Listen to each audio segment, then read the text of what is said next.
Y bienvenidos. Aquí estamos in Indianapolis con nuestros amigos de los Blind Pig Confessions. Oh, sorry, I had the SAP button off. So, what's up, everybody? What's going on tonight? This is Latin Cat back at the Blind Pig Confessions. I'm here with the man, him, the legend, the myth, Riley. Hey, nice to see you again, buddy. Man, I was waiting for that. Yeah, I had to do you, man. I had to do you like that. Especially tonight on such a great night where it's February. We're like at rocking 70 degrees. 70 degrees. We're down at Ivy Tech at Pies and Pints. Man, what a great show. I mean, we did this last year. I know you guys weren't, I can't even fucking talk. I know you guys weren't as involved at that. Yeah. Oh, Jesus Christ. Come on, Hunter. Pull it together, I know man. I know y'all weren't quite as involved as you are now, but we did this last year.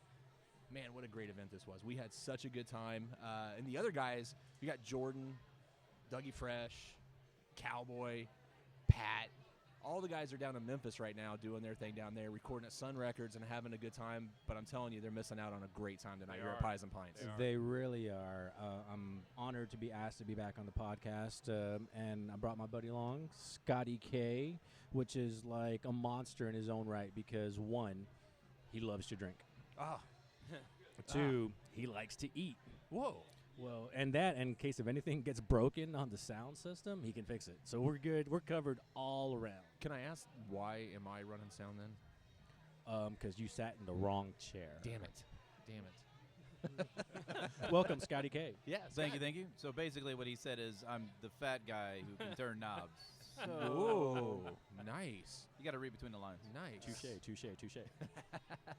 Well, once again, we're out here at Pies and Pints. Man, what a great turnout already, and we're still really early into it, and it's packed in there. The pizza lines are full right now. I wanted to get some brozinis, and I couldn't even get. I mean, that line is crazy. We're on our way, and we're like, where's the line? And it, like, wraps around to the back of the room and then around the wall. We're like, yeah, we're going to have to wait till we get a break before we can hit that up. Exactly. Let some of the other people get through a little bit, and then we'll hit that up. Well, it must be good because you can't see the end of the line. You actually have to think about it, which after you've had a few beers is not the easiest thing to do, but No. it's like following a map, so it must be terrific. That's all I can say. Exactly. Well, we got a lot of great places out here tonight. We got Blackacre out here. We got Too Deep, Round Town Brewery. I just got that's what I'm actually drinking right now. One of their Irish coffees. It's a Irish red with coffee. It is can't go pretty wrong with that. fantastic. Go wrong with that. Now, one of my personal favorites is here. I saw Big Lug, and as soon as I saw the Big Lug name, I had to go up to them. I'm like, do you all have Christofferson? And she said, here's your double fist of Christofferson. She didn't really, but still. Christofferson, when we did our last podcast there, good Lord, that stuff is amazing. I don't mean to just single them out, but I really like their beer. Hey, we all have breweries that we like, and that's okay. That is. Riley, that is. hey, you're awful quiet. Usually what that is a sign of is Riley has not had enough to drink yet, because when he drinks enough, he won't shut up. I've had plenty.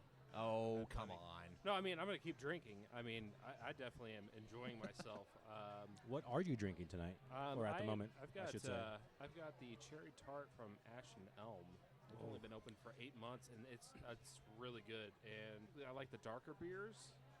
It's a cider.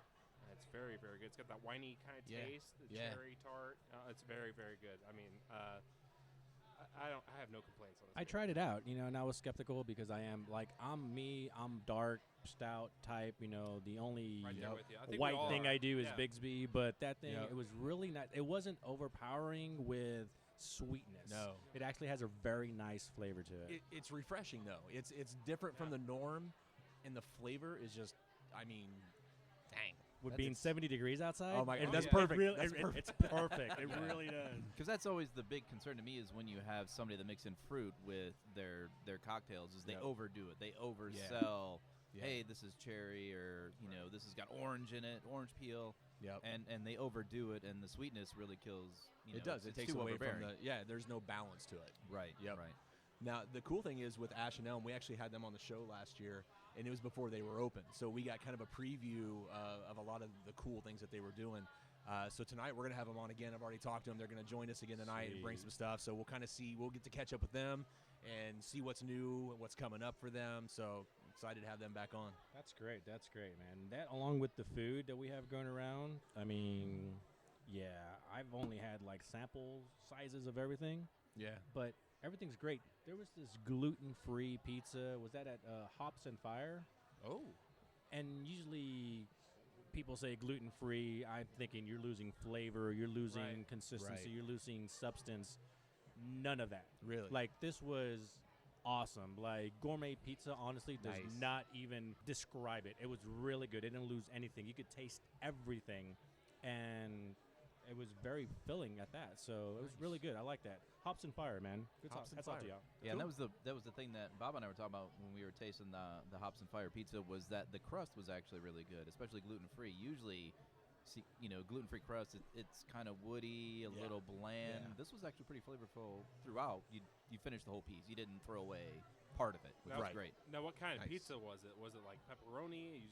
Or did you guys get it loaded? It had everything. The one that I got had everything. It had it was called the meats, if I'm not mistaken, something like that. Yeah, it had like 3 or 4 different types of meats on it, and it all blended really well. There wasn't one that stuck out. It wasn't, again, it wasn't overselling that it was a meat pizza. It just had a little bit of everything on it that came together really nice, stuck to the crust really well. The crust was very flavorful.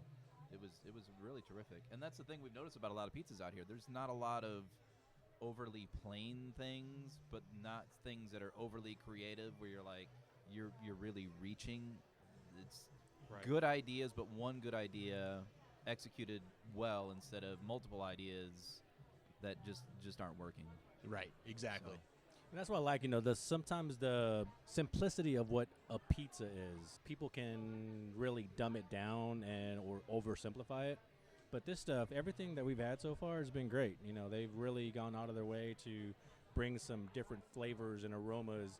And just walking in, like, you can smell that, sorry to say, but it's not, your average Pizza Hut in here. You really got some stuff going on here, and it's great. I will say this. The one place that is not here this year that I terribly miss, I'm a huge fan of Arnie's. I was looking forward to Arnie's. I haven't had their pizza yet. Oh my gosh, I grew up in Lafayette, so that was kind of our staple there. That was the pizza.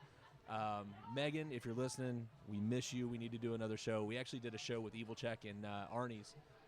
It did a food pairing with them, which is a blast. I was there. That was awesome. I missed the food, but I got all of Evo Check stuff, and good Lord. Yeah. Now, see, up in Michigan, Little Caesars is the big thing. Now, down here, it's a little different now than when I was growing up. Okay, now, just let me go on a rant. Go on. I'm probably already with you, but I probably know where you're going. But Little Caesars, obviously, everybody knows that was started up in Michigan. Mike Ilitch. If anybody knows anything about sports, knows Mr. Ilitch, Mr. I, as we call him up in the D. He passed away recently.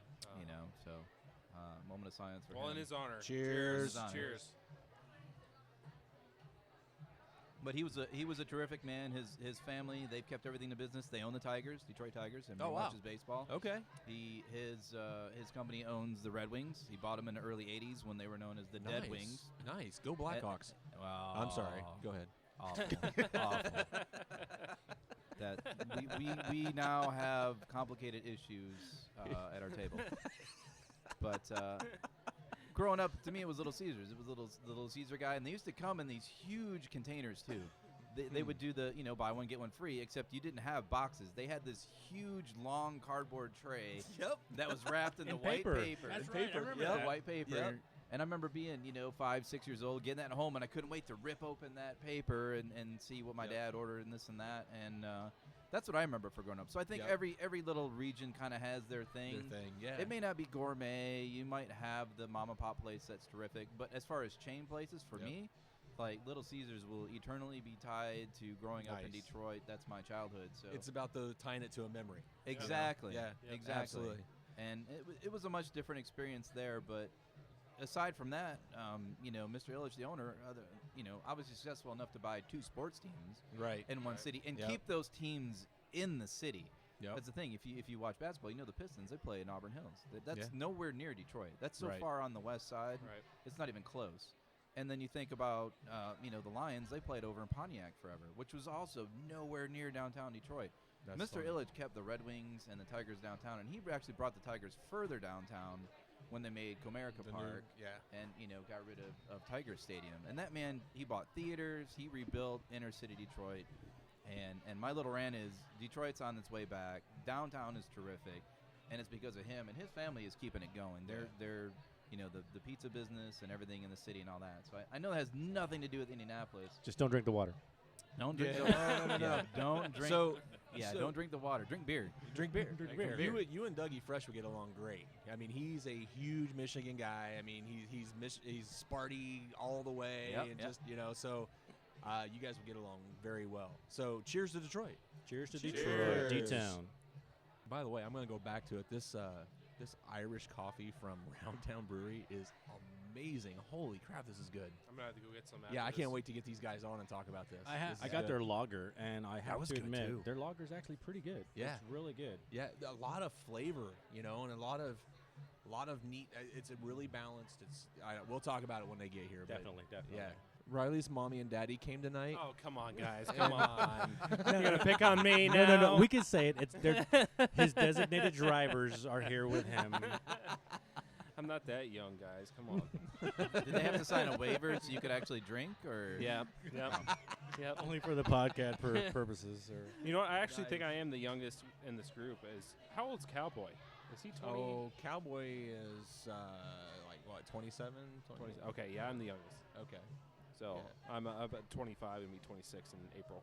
Gotcha. So I'm 19.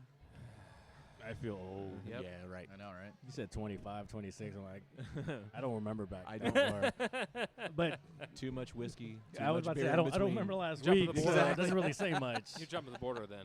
I did. I was swimming when you were. You were swimming? Okay. Yeah. The only time you start feeling old, you might start losing your hair, which you can tell because it takes you longer to wash your face. Or you might get a few gray hairs, and maybe in your beard first, or maybe your head. Yeah. When you start getting those gray hairs down there, then you know you're getting old. So Like on your toes? Yes, actually. There too. The farther south it goes, the worse it is. I get the little touch up, the just for men on my toes, and I feel young and fresh when I wear my sandals. Well played, sir. Well Very played. nice. All right, guys. Hey, listen up. This is really cool. Pies and Pints. When you hear the show, it's going to be too late. It's going to be gone by then.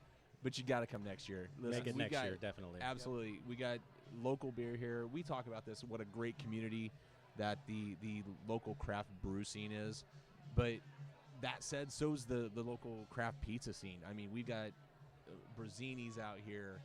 And I still see this line. I'm looking at the line right now. It's crazy. I want to get one of those knots that they have. We had those last year, and those things are fantastic. So I'm thinking maybe we need to take a break, get a refill on a brew, maybe a Brazzini's knot.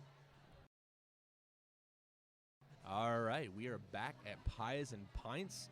And right now we've got someone from Mashcraft joining us. You want to introduce yourself for us real quick? Absolutely. Yeah, my name's Aaron Rambo. I'm the general manager of our satellite location that's at 22nd in Delaware, our newest location. Nice. Aaron, welcome to the show. Thank you very much. All right. Well, hey, we're all out here at Pies and Pints tonight.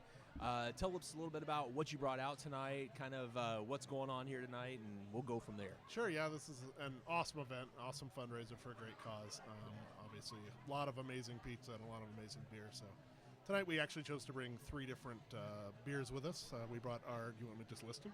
Yeah, go ahead. Our Mickey G's, it's our Imperial IPA, 114 IBUs and 9.6 on the ABV. So it's definitely a pretty intense IPA.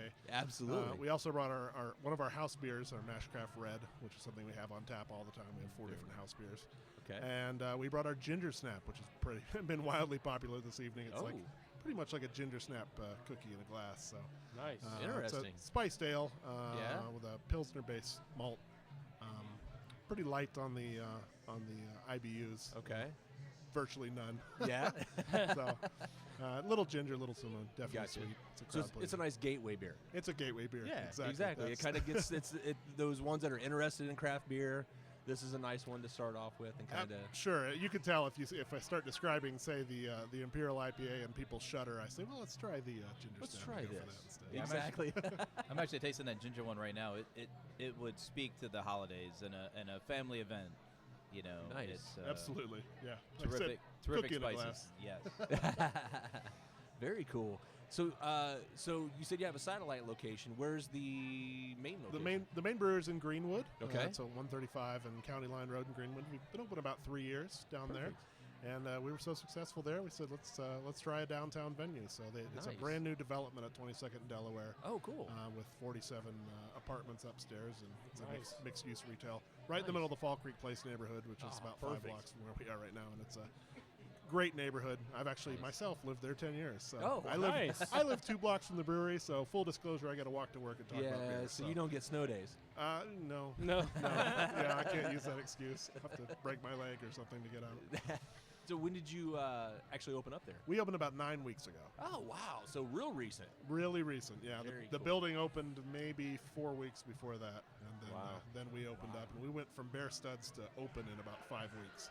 Wow. It was insanity. But the neighborhood support we've gotten since opening, just amazing. I would guess probably 50% of our business is walk-in. Gotcha. Neighborhood, which is great. Cool. And we're doing some cool things there as well. What you got going on? Growler Mondays, $4 fills off, $4 off fills.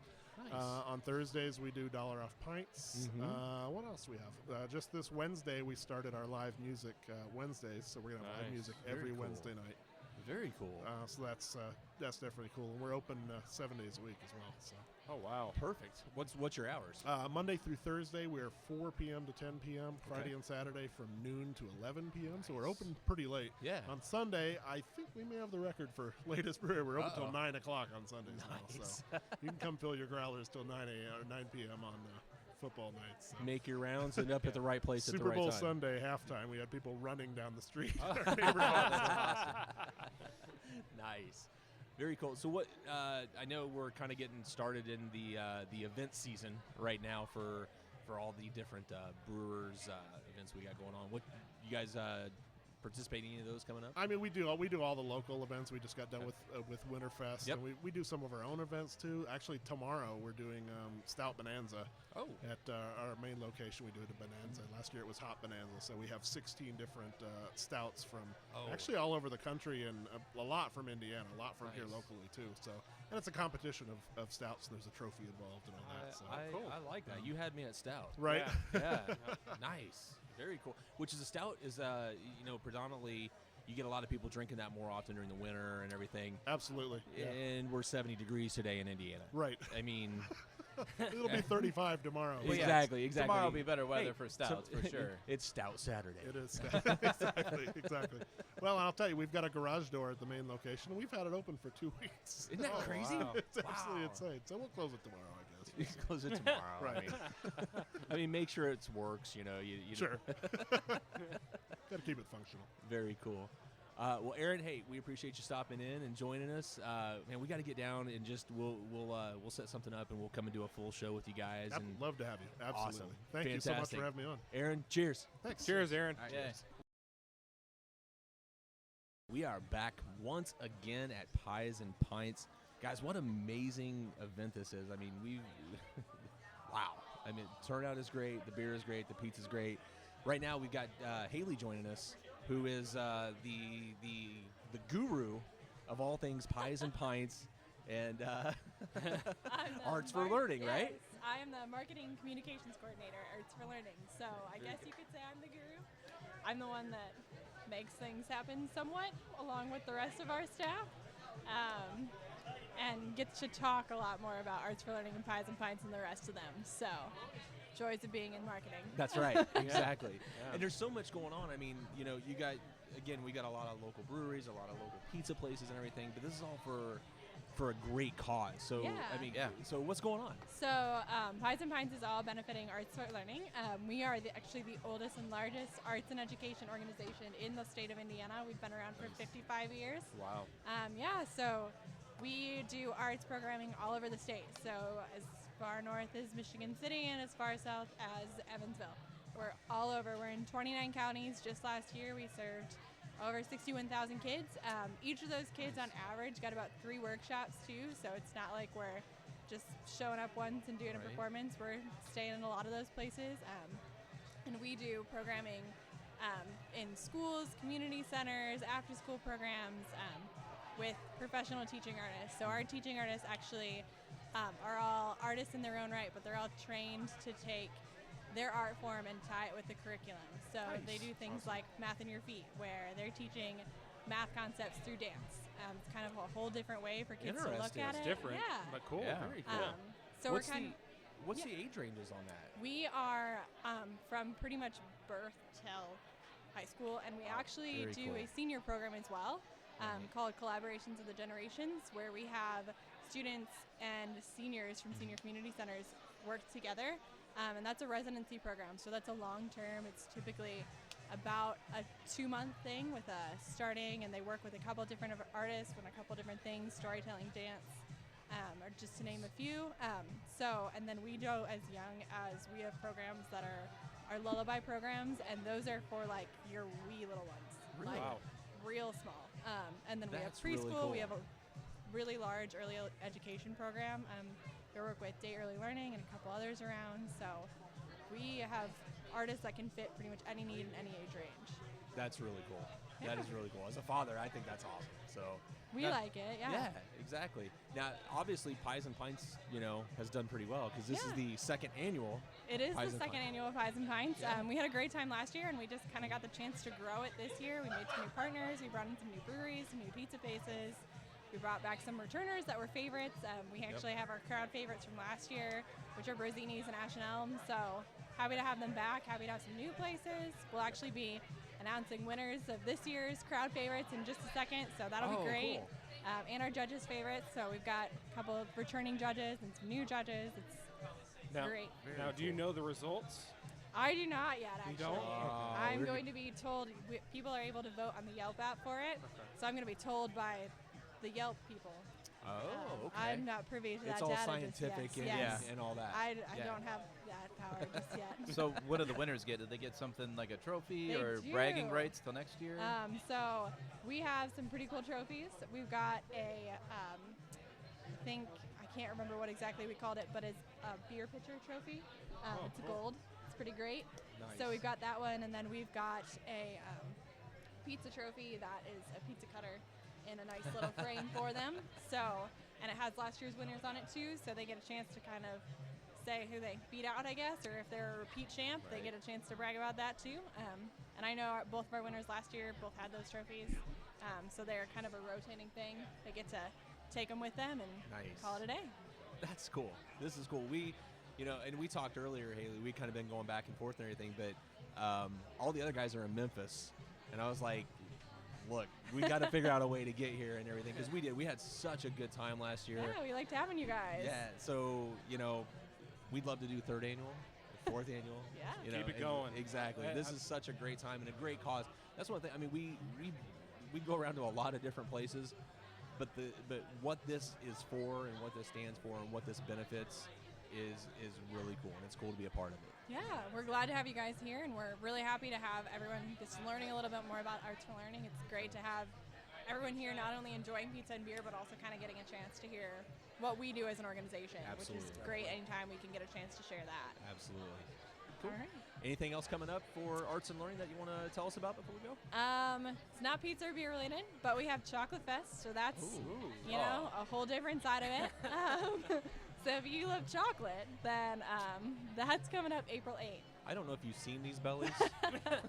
I think we can expand our horizons to cover that too. I think we have had beer in the past. We have had Sun King previously. At Chocolate Fest? Yes, they actually do a chocolate WEMAC for us. Okay. Yeah. We might have to go there, boys. It's a little earlier this year, so I'm not quite sure if we're going to have them. It's 10 to 2. Typically we have it noon to 4, but we're talking about still keeping them on there just because who doesn't like a chocolate WEMAC? Oh, yeah. I agree. So, but that's another one of our fundraisers, and that's happening April 8th at the Indianapolis Arts Garden. Perfect. Awesome. Yeah. Haley, again, thanks for having us out here. Thank and you.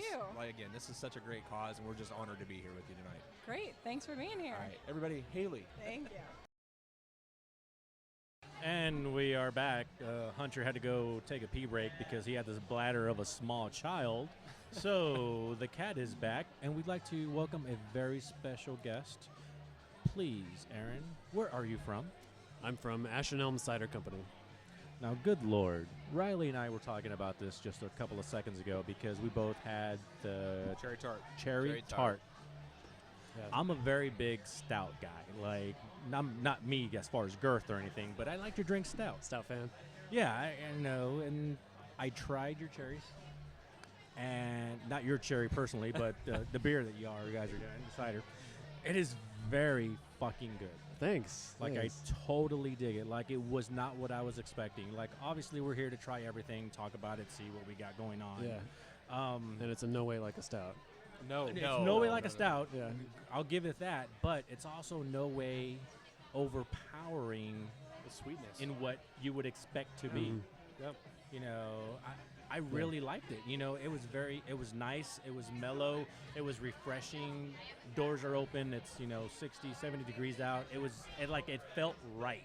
Like, it's something I would totally drink. I would totally buy that on a, nice summer day, sitting out in the backyard watching my white guy cut my lawn because I'm Mexican, so I have white guys who cut my yard. But and we're happy to do it too. Thank you very much, Scott. I appreciate it. We don't mind. It's all good. We're all about it. People need to work. So, But the cherry tart is great because you see the name and you think, oh, cherry. You kind of have this vision in your head what cherry tastes like. And then you're tart and you're like, ooh, and you make that face. You're like, ooh. But then you actually taste it, and all that sort of what you had in your head goes away. Right. It doesn't taste like medicine. It Right. doesn't taste like fake I mean, I'm a big fan of NyQuil, but this is way better than that. Scissor. Yeah, that was a big thing for me in making that. Is I don't like most cherry flavored things because they taste like medicine or something to me. But sour cherries I really love. So this cider I wanted to really have that freshness, that balance where it was like eating a fresh cherry instead of a cherry flavored product. I will say, if that's what you were going for, you nailed it. Thank you. It was very, honestly, it was misleading. I was expecting one thing, and honestly, I was going into it. I know I'm not gonna like it, but I gotta try it because I want to talk about it.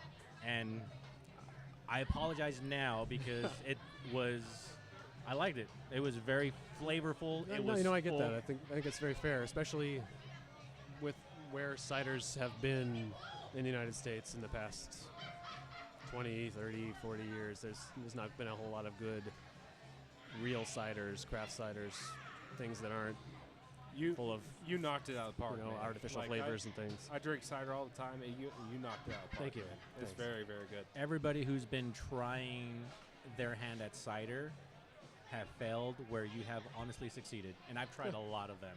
And not just to say, because you guys are here, because if I don't like it, I have no problem saying, you know what, it's not for me. Not that it's bad. I don't believe in bad or good. I believe everybody has an audience for something. Yeah. And that wasn't for me, but honestly, I would drink that. I would buy that. I would pay money for that because it's very good. It's not what I expected. It's awesome. It's great. You made a believer. Yeah, I mean, that's a big part of what we're all about is trying to make more people into cider drinkers.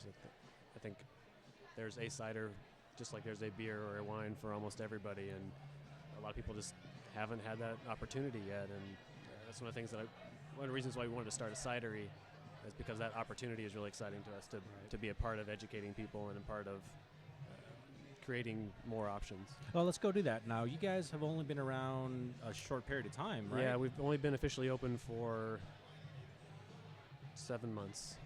Wow. Now, how's the reception been so far? It's been pretty good. It's been good. Our tasting room has been more popular than we thought it was going to be. It's been, it's been fun to have regulars. We'd never run a bar or restaurant before, so I don't know, we didn't fully know what to expect.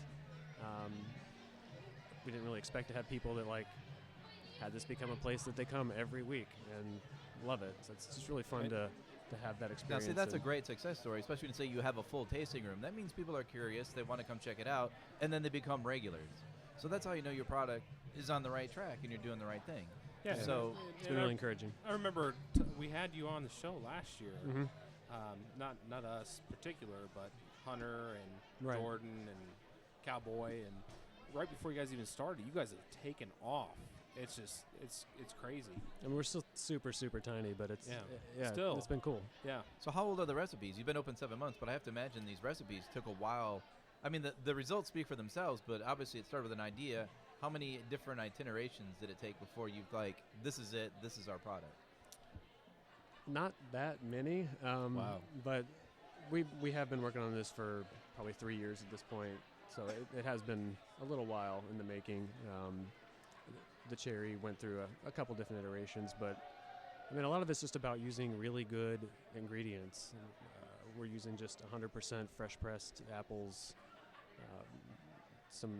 a nice blend of apples from either Michigan or Indiana. The cherries are just 100% natural, freshly pureed tart cherries. That was something that was brought to our attention. I guess organic or green, I want to say, is that you guys are trying to keep it as true to the flavor as possible. And that's what you guys are going for. You're not using for anything or trying to go anything artificial to, you know, side card it or, just put flavor on the back burner. You're going straight forward with the good stuff right off the bat. Yeah, and so when you're using really good quality ingredients, if your technique is not flawed, it's not that it doesn't take that many iterations to get a good product. If you kind of know what you want to make, use the right ingredients, you can get there. I just think you're passionate about it, so now that goes hand in hand too. So I mean, you got the good ingredients, you got passion about it. Make a good brew. Yeah, so. and before I really got into cider, I've been making wine, I've been making beer for a long time. So I think having those palate. Years of experience of and cooking as well, we'd love to do. So just those years of experience of crafting recipes, of learning how flavors go together to make something that I like and that other people that I know like, kind of gave me that whole background. So once I was starting to make these ciders, I had kind of a pretty good idea of, okay, if I do this and this, it's going to be good. Definitely. The fact that you Thanks. love it and you want everybody else to be like, hey, check out what we're doing. Try this. This is what we love. We're not making this to sell to the masses and make a lot of cash. We do it because we like it and it's infectious to everybody else, and that's where your success is coming from. So my question is there something in process now? Is there something new you're working on? I mean, there's constantly a million things running through my mind. Anything you want to disclose at what's in the works for the next near future? Something new for spring or summer? So we do have a thing in the tasting room we call small batch cider days, where each month on, I think it's the first or second Saturday. I'm terrible with timing, obviously, but each month on a Saturday we do a super small batch release of something new. So we have kind of planned that out for the rest of the year. We've done we have next coming up in March an Irish cider, so we use some Irish ale yeast. And it's amazing what the yeast can impart. It's a totally different profile there. So we'll have those coming up throughout the year. We're also working on our next seasonal, which is going to be a raspberry lemon cider. Oh, wow, that sounds really good. Yeah, the last time we made was pretty nice. So That already sounds refreshing. yeah, once the warmer weather comes around, it's gonna be fun. What I like about that is because my wife is not a big beer cider drinker, but I know if I take her to your place, she's gonna find something she likes. Yeah. Hands down. I know her palate. I know what she likes and doesn't like. She's not gonna enjoy Guinness with me or things like that. But I can be more than willing to bet the farm that I can take her there. She's gonna find something she likes, and she's gonna be like, "Hey, we should get back next weekend and see what they have on file." So there you go. that I applaud that, because turning a stout man to like one of your ciders is one thing. Turning a non-beer drinker, period, that speaks more volumes. He's got a good audience. He does. Great audience. Definitely, and we'll be definitely shouting your all's name out. Yeah, we definitely want to let people know that you guys are here. You guys have something to show and for people to taste. And hands down, one of my favorites here at Pies and Pints tonight. Definitely. Thank you so much. That's super awesome to hear. Awesome, Aaron. Thank you very much, man. Appreciate you being here. Thank you Nice too. having you on, Aaron. Yeah. Thank you. All right. Money, and then we started construction, and I'm in it full time now. I run the operation, and John runs sales marketing. and just keep trying to design those really easy drinking, well balanced beers throughout. Have a good portfolio throughout the year. See, I think that's great. I don't mean to interrupt anybody. I think it's so cool that you can do something that you love to do and you're passionate about, and then you get somebody to pay you for it. I think, honestly, you never work a day in your life when it comes to that point. Am I right? I will ask Pete when he starts getting paid. Yeah. One of these days I'll make it a check. See, now when you were talking earlier about your processes, I kind of guessed you had an engineering background, how you discussed all the precision that goes into your brewing methodology. Yeah. But that's great because that allows you to keep a consistent product, brew after brew after brew. Yeah, the Center Point name I touched on in our beer philosophy. Another big part is our commitment to process control, being engineers and having that process control background. You want to, anytime you talk about process control, you want to be in the center point of the process. That's just the terminology. So we want to be in the middle, in control. Every step is on purpose, and every target is hit. Third part of the Center Point name is when we're talking in the garage about what we want this place to be. We wanted to create a really great space for the neighbors to be able to come back together, kind of be the center point of the community. People come back together and talk and get off their phones and just meet their neighbors again. So I think we're really starting to get some good neighborhood support where we're at 10th and Massachusetts and downtown Indy.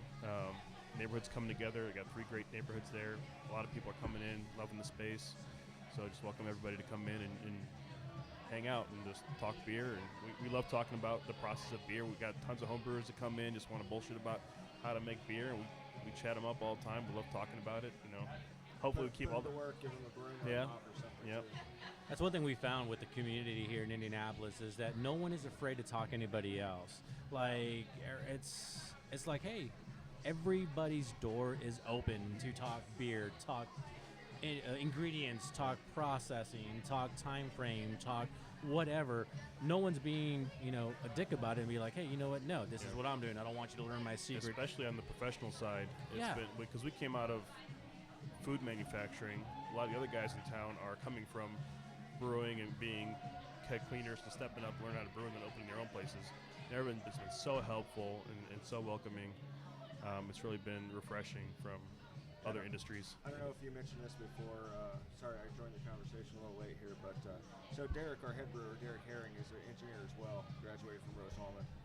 So he shares a lot of the same ideals that we do when it comes to process control and making great beers. But so just kind of tagging on what Pete was saying about everybody being nice. So Derek came from Danny Boy. I met Derek at Winterfest in 2016, I guess. Yeah, 2016.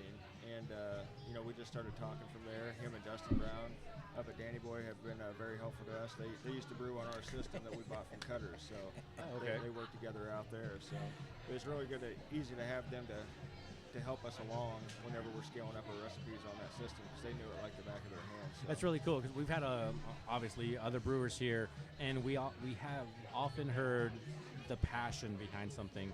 You guys are bringing not just a passion, but I don't want to say mechanical, but more of a calculated estimate of what you know is going to work coincide with your passion. That's awesome. Like, you have the best of both worlds. It's not mechanical, it's beautiful, and it's not just passion, it's true, and it's very difficult to be able to blend both. Scott and I, being musicians, we've gotten to that point. I'm like, yeah, I could play a solo and it's 1,000 notes a minute, or I can play maybe one note and let it ring, and it gives the same emotion that I want to evoke. And I think that's what you guys are kind of doing, being able to do the technical, the passionate, and bring it together. And it obviously shows in the brewing. So I totally commend you guys. Thanks. Yeah, so for Centerpoint, do you guys have any events coming up, something we can look forward to, in-house activities? Indiana Tap's going to be having an event there 21st of March. Yeah, March 21. It's a Tuesday evening, I believe. We got a couple of blues bands that are going to be coming in. One's April 28th, and the other one's going to be in June. April 8th, we'll be down at Bloomington Brew Fest. Okay. So we'll be down there. Same day in our tap room, we got a band playing. Hank Hager Band will be there, so that should be good. Get a lot more food trucks coming in on the weekends, Thursday through Saturday. So we got Bocce League on Friday night. So that's kicked up last week. So this was their second week. So a lot of private events going on, and some more public events that'll be coming up. So just keep a lookout for us on Facebook, Twitter. Definitely. And hopefully our show will be out there in the next couple of weeks, so we'll definitely be promoting your all's show. And if there's anything y'all need, maybe we need to get together and hook up at your all's shop. It sounds like you got to play a set for us there. We got to set up one night and give us a couple hours of rocking. That sounds good. We'll have a specific night where the pigs can come out and hang out with you guys, and we'll talk some beer and have a good time. Throw down some tunes, man. Awesome. Thank you, Peter, John. Yeah. Appreciate it. Thanks, Thank you so much. Center Point. No problem. Thanks, guys. All right, we are back, and we are going to wrap up the show tonight with Andy from Too Deep. We keep seeing each other on the way through. We've tried to do this, man. Hey, you're saving the best for last, right? That's right. Can I say that? We're closing the Pies and Pints night down with 2D Brewing. Thank you. Man, welcome to the show, man. It's good to have you. Appreciate it. Thank you, guys. I'll just throw this out there, man. I'm a huge fan of your brew. Thank you. There's some in my fridge right now. If we went home right now, it's there. Good to hear. All I don't right. even have any in my fridge, so I think we're going to your house. Let's do it. All Let's right. do it. Hey, After party. Hey, it's still early. We've got time. It is. Yeah, but I don't think one of you has keys to the actual brewery. That's where we should be going anyway. See those I do have. Yes. Hook us up, Andy. Come on. Well, so we're at Pies and Pints tonight. Incredible, just a great time tonight. We had a great turnout. It was. A lot of great breweries, a lot of great pizza. Man, what did y'all bring out tonight? I know you had, I think, 3 different ones you brought out tonight? Yes. Yeah, we brought 3 of our beers. 2 of them were our house beers, our Nightstick Cream Ale, our Brick House Roasted Amber, and our one of our seasonals right now, our Jolly Old Milk Stout. Yeah, very nice. And I had that milk stout. Yeah? Really good, man. Thank you. Really good. We all had loved it. it. Thank Oh, you. yeah, I Thank think you. We were all raving about it. We've Yeah. already talked about it once, so I'm not going to complain. yeah. And we have Lindsay joining us too. Hi, Lindsay. Hi guys, how's it going? Good. So tell me a little bit about Too Deep, the history of Too Deep. Sure. I mean, you guys have been around for a little bit now, right? We have. We just hit about 2.5 years now. We opened August 2014. It was a kind of a long process by way of living in Chicago for a time and then moved back to Indianapolis. Okay. I kind of discovered craft beer when I was living in Chicago. Everything I knew about beer was from down in Bloomington, and Nice. it wasn't pretty. Yeah. So went up to Chicago. Was working there. A buddy of mine took me to a place called the Map Room. Sorry about that. That's my brother calling me. If you can hear that ring. I He's calling for apologize. those keys, Andy. He actually probably is. That's the sad part. So, living in Chicago, introduced to the Map Room, introduced to a world of beer that I did not know existed. Nice. And a couple months later, found out about home brewing, and I'm like, holy shit, you can actually make this stuff at home? What's this all about? Yep. So jumped into that head first and just kind of went bonkers with it. I love the process behind it. You know, drinking that beer at the end of the day was, or at the end of the however long, but it was kind of the added benefit. I just love doing it. And that kind of just spiraled out of control. And, some friends were up visiting. They're like, why don't you start a brewery? And I'm like, people don't just do that. And this is circa 2006, 2007. And just didn't hear that. And kind of looked into it and thought, you know what, maybe there is something here. And so started actually working on an idea for the Chicago area. Right. And we relocated back to Indianapolis in 2010 and kind of got sidetracked with everything. And 2011, it was like, okay, hold on. You got Sun King, you got Triton, you got Flat 12, and Fountain Square just opened. And it was like, all right, there's something here. Yeah. So I was like, if I'm going to do this, I need to get my butt moving. Nice. So I kind of took the business plan off the shelf, dusted it off, and kind of revised it and made it what it is. And, up to that point, I never trusted myself as a home brewer to do this. So by way of what I was doing as my previous life, had home office base, so I went to Siebel Institute spring semester of 2009 because I didn't trust myself otherwise. Mm-hmm. And kind of put all the pieces together. In 2014, we opened up. Here you are. So yeah, we're glad you came here instead of Chicago, man. Yeah, it worked out well. Very nice. So yeah. So where's your location at? Tell the. So we're 714 North Capitol. We are right at St. Clair, right where the Cultural Trail crosses over Capitol Avenue. Okay. So we kind of coined ourselves more of a malt-focused brewery. We love our hoppy stuff just as much as the next guy, but even the IPA that we do year round, we put good malt balance to it, so it's not going to rip your palate out. Exactly. But we've got a huge love of German beers. We try to have some German beers on all the time. It's kind of tough, I'm not going to lie. But yeah, German ales and lagers for that matter. So yeah. What do you got new coming out? Anything in the pipeline? Sure. We've got our dry version of our stout coming out here in a few weeks. Getting ready for St. Patrick's Day. Our Irish Very extra nice. stout. Perfect. We've got a few different variations. We got a 2016 barrel age version of that coming out.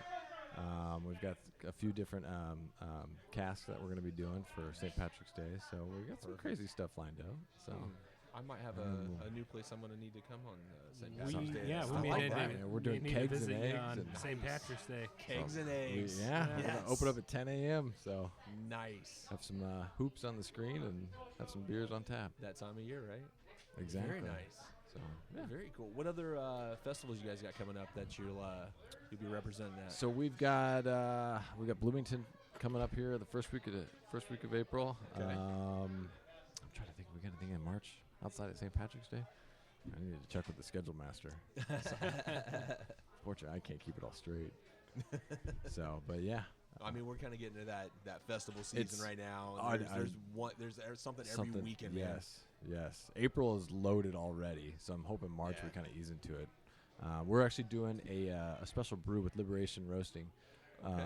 We're doing a beer for Water for Empowerment, which is a charitable organization that EnviroForensics is working with. That's cool. So we're making a coffee porter for them for their charity fundraiser on the 18th. So that week of St. Patty's is going to be packed. Very cool. Now, are you going to can that, or is that just at the It'll be brewery? Just at the brewery in the tap room. Okay. Yeah. Very cool. So, man, you guys got a lot going on. There's a few things going on. Keep a little busy. It does. So That's great though, to keep grounded a little bit though, and give back while you're continue building your business and all that, and doing a charity event. You know, and not just being selfish and reaping all the rewards, but giving back a little bit along the way. That's really a testament to Indiana, and we're glad you're here instead of Chicago just for that reason alone. Exactly, and that's I mean, and I've mentioned this a couple times, and I don't mean to beat a dead horse, but I mean, there's just something about the indie craft beer scene, man. I mean, there's such camaraderie. It's not a big competition between each other. You have so many different people doing collabs together, and it's just. I mean, there's something special here. There really is, and it's cool to be a part of that. On our side of it, we've done our home brewing and stuff like that. We're not there yet, but it's cool to be a part of this, man. It's just cool to talk to everybody, and everybody always shouts out to somebody else that they've done something with and who they've worked with in the past, and it's just a cool scene. No, you're spot on, and I've been to some of the other markets, and it just there's camaraderie, but it's not the same. Right. And I don't know how to describe it. But for something about Indianapolis and the surrounding area, even the state overall, we can call up Carson's. Hey, what are you doing about this? We can call up people up north, and hey, Burnham, how do you handle this? So it's pretty cool. Yep. It's pretty cool. I mean, we've had people tell us that they'll be out of something. Hey, man, you have Yeah. this malt? Yeah, I'm on my way. It's like that, and it's just crazy. Because you're competitors, but you're not. We're all in this together, yeah, man. It's the coolest thing I've ever seen, man. It really is, and it's cool, that you're on here talking about these other people and the things you all these other breweries were opening up, and you're like, I want to be a part of this, and that's really cool. Yeah, but if John Lang ever says anything to you, he's full of shit. Full of shit. Don't trust him. Don't listen to anything. John Lang, he's good. full of shit. Got it. I hope he's listening. Oh, he will. I hope he is too.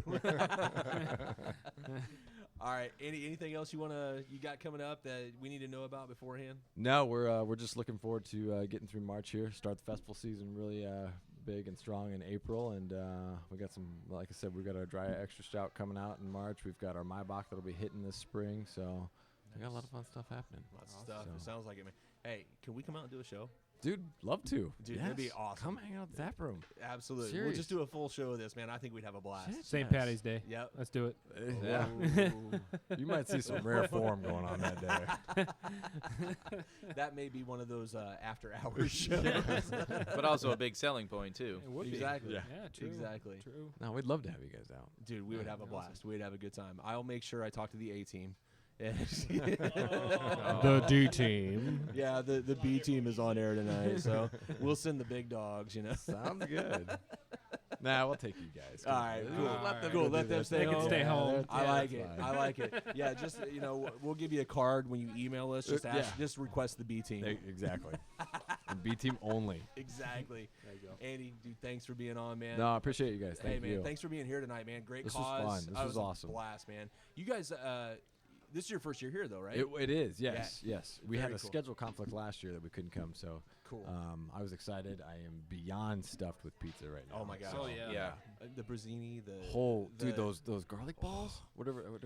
The called. knuckles. Nuggets. The knuckles. That's just the not knuckles, right. Whatever the knuckles. You just don't do that. Oh my gosh. But I mean, pizza and beer, really? I know. Yeah. Slam dunk. Exactly. You can't beat it. Yeah. I was trying to find one of the employees to go with me, and then they're like, well, what is it? And I go, well, it's pizza and beer. And then all their hands go up. I'm like, oh, yeah. See, now I see how it is. Exactly. And here's the bad thing. I just realized this. We didn't get Brazzini's on again. They were like all excited to be on. Fail. We're going to have to go do a show there, too. Hey, they can come out St. Patty's Day to Too Deep. Oh. There you go. Yeah. There you go. Too Deep, Brazzini's, Well, Blind I Pigs. should mention, so we are building out the kitchens. Don't tell them that. I won't say All right. But Pie Indy, which is a food truck right now, we should be going live with the kitchen on St. Patrick's Day. Ooh. So that's knocking on a awesome. little Very wood nice. here. It'll be tight. It'll be tight. But That's we cool. hope to get there. That's So. very cool. All right. Well, I think Cool. this is going to wrap it up for the night, guys. What an awesome night. Awesome night. I had a blast. Yeah, it was fun. Some great beer, some great pizza. We had Roberto on, and anytime you can get Roberto on, what kind of cat are you again? What was that? It's a Latin cat of Latin descent. The Latin cat of Latin descent. How does that cat sound? It's like meow, only meow. Oh, yeah, exactly. So he's Japanese. All right. Hey, thanks once again to Arts and Learning Center. Thanks to Pies and Pints for having us out. Great night, guys. Thanks for filling in for the Memphis guys. Thank you, Riley. Yeah, Riley. Awesome guys. Hootie hoo. Scott. Thank you, Guys, Scott. thank you for Thank being you for on. the opportunity. Andy, thank you for closing Thank out you. the show Hey, with this us. is awesome. In too deep. I like It's awesome, man. Thank Yeah. What a great You guys way to are end the show. kicking some man. ass. Thanks. Hey, cheers. Cheers, guys. Salute. All right, we are back once again at Indy Pies and Pints. Right now, I have Amanda joining us from Girls Pine Out. Amanda, I've been searching for you all over. We follow you on Twitter and everything, so it's really cool to finally be able to run into you. So welcome to the show. Thanks for having me. Or Awesome. kidnapping me from the event, whatever. Exactly. I mean, I did have to twist your arm and pull you out. Oh, yeah, totally. So my I apologies have a for beer, that. so I'm okay. Exactly. As long as you travel with beer, I That's think right. you're good to go no matter what you do. It's more of a catch and release, so it's still legal. Exactly. Well, first of all, Amanda, tell us a little bit about Girls Pine Out and kind of what you guys do and what it's all about. Sure. Okay. Girls Pine Out is a nonprofit. Our mission is to build a community of women who are involved in the craft beer scene and love craft beer. We do this in kind of a few different ways. We volunteer for a lot of events. We are really involved in social media. And primarily, we plan a lot of fun events for Cool. women in craft beer. Cool. What do you got coming up? Our next event is sold out, so I probably shouldn't tell you about it. But we have our next and non-sold out event is really cool. We're working with Scarlet Lane and Broad Ripple Brew Pub. They did a collaboration beer in honor of Rita Kahn, who is kind of a local beer legend. Yeah, They we know brewed Rita. they brewed an oatmeal pale ale with lemon and passion fruit, Ooh. and we're doing a release of that. Okay. And in collaboration with that, we're also going to do a viewing of Hoosier Brew Doc, which is the documentary about Indiana craft beer. And that's cool. going to be March 15th at Scarlet Lane. So Nice. super cool. Lots of things going on with that event, but it'll be really That's awesome. Very, very cool. Yeah. Scarlet Lane's actually really good friends of ours, too, so that's Yeah. very cool. A little plug for them. Yeah, Very nice. of course. So when I ran into you, Hmm. you were handing out awards for your favorite or your winners for beer and pizza of the night. Yeah. Yeah. Are you going So to call me out on that now? maybe just a tad. Okay. So who were your winners and why? Okay. Okay, my favorite pizza winner was Rockstone because they have this pizza with potatoes on it. Yes. And putting carbs on top of carbs is not a bad idea ever. Right. My beer winner tonight was Blackacre because right now one of my go-tos is definitely Natural Liberty. It's got a really nice hop to it, but it's really easy drinking and you can drink it all day. Nice. So it's probably not actually an all-day drinking beer, but you know. Well, it depends on how many you drink and how quick and how long your day ends up being. Right. Yeah. So short caveat to that, I tried the Blackacre. I think they have a chai. Yeah. Chai guy. Yeah. You know what? I was surprised, okay, because I'm not a big chai drinker, so I tasted that because I wanted to see how it tasted. Oh, my goodness. It was good. Yeah. It was really good. It's in my fridge right now. Is it really? Oh, my wife loves it. I know where you loves live. it. That's awesome. I know, exactly. I'll be right there. Very cool. So we need to figure out how we get Blind Pig Confessions and Girls Pine Out together. We've got to do something together. Yeah, so, that'd be super cool. Very cool. Where can people find information on Girls Pine Out? Okay, let's go there. Yeah, that's a better question. How can other girls become a part of that? Oh, right. Okay. Are you asking? No. Well, not for me, per se. Well, there is 58, 59 genders now, so he could fall in one of those categories. There are a lot of subclasses now. There is. And I'm totally fine with that, because if it allows me to get into this group, I'm down. Right. We do have co-ed events sometimes. We do. Okay. I'm starting to feel a little bit singled out. I'm like, oh, I can't go because I have a our penis. very cool event at Scarlet Lane on March 15th. It is co-ed. Nice. So you're welcome to come. Very cool. Maybe we could even work something out for that, too, since you're good friends with them also. We are.